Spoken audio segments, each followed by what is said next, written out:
Emal, të përshëndes, para ditën e sotme, Sali Berisha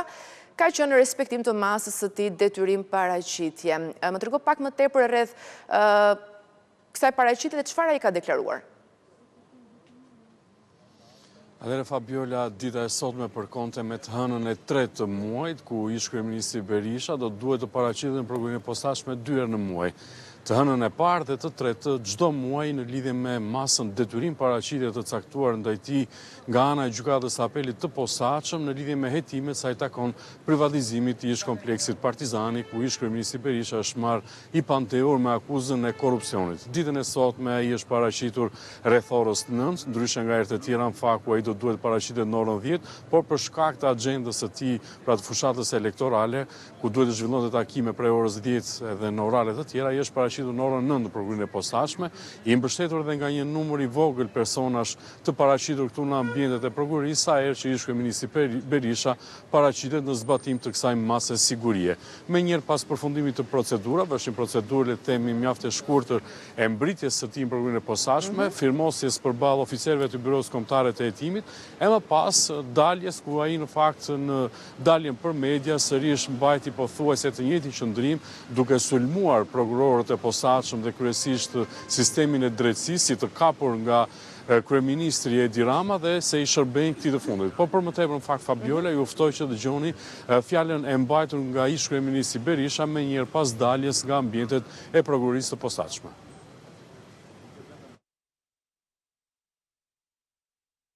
Çështja kundër meje është dëshmi e standardit të dy fishkt, të skapit të partisë që sulmon opozitën pa asnjë fakt, ndërkohë që mbulon një mal të tërë me fakte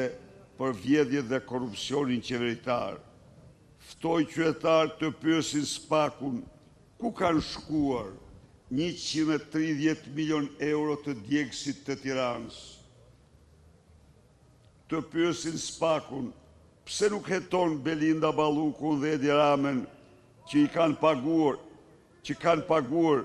130 milion euro pa dhënë asnjë tull. Pse nuk është marrë në hetim ose në ndjekje asnjëri nga njësia e mbikëqyrjes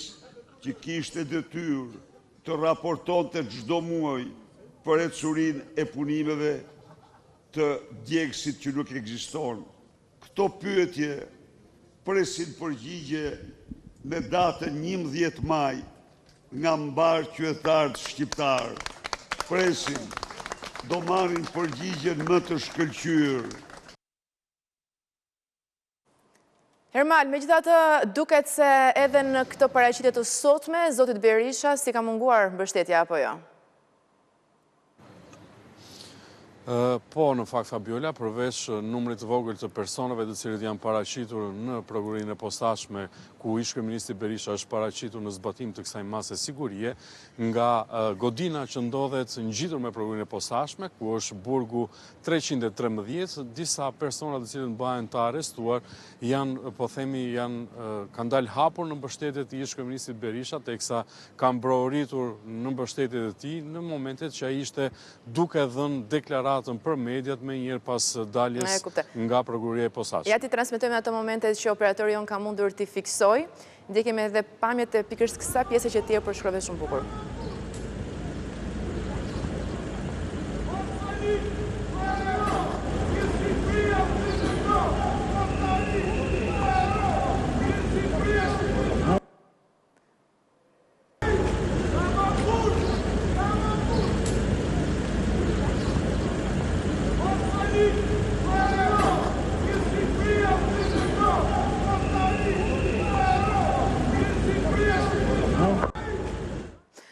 Ostalio Hero, gjithë Shqipëria ty të do të paktën kështu dëgjohet Ermal, por e morën pas përshëndetjen nga zoti Berisha?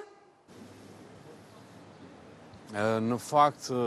ishin në një distancë të largët, zoti Berisha edhe për shkak të moshës e ka të pamundur për t'i dëgjuar, le të themi, prokurorët që janë një distancë për rreth 20 apo 30 metrash nga ambientet e prokurisë të posaçme. Kanë qenë numri personave të cilët janë fiksuar apo janë parë nga ne që kemi qenë të pranishëm dhe nga operatorët këtu në ambientet e prokurisë të posaçme, në oborin e prokurisë të posaçme, të cilët, siç edhe ju e pat apo dhe e dëgjuat, dolën haptazi në mbështetje të ish kryeministit Berisha, edhe pse mbajnë të izoluar në ambientet e burgut 313. Sa i përket personazheve që janë, le të themi, personazheve VIP, kush ndodhet në 313 normal? I pari në fakt që na shkon ndërmend është personi tjetër i cili është edhe bashkëvulltar, le të themi, në spektrin politik të ish kryeministit Berisha, siç është ish presidenti Ilir Meta, i cili mbahet i izoluar në qelitë e paraburgimit të 313-ës. Se gjithashtu janë dhe një sër personazhe të njohur të botës së krimit, le të përmendim fakt bashkëpunëtorin e drejtësisë Nureddin Dumani, apo dhe zyrtar të tjerë të lartë të cilët janë arrestuar me urdhë të prokurisë së posaçme dhe mbahen në ambientet e qelisë së burgut 313 këtu në kryeqytet, që konsiderohet si një nga burgjet, le të themi, më të rëndësishme të vendit për shkak të personave që qëndrojnë të izoluar apo dhe veprave penale që ata kanë kryer. E kuptoj. Mirë, Ermal, faleminderit për këtë raportim.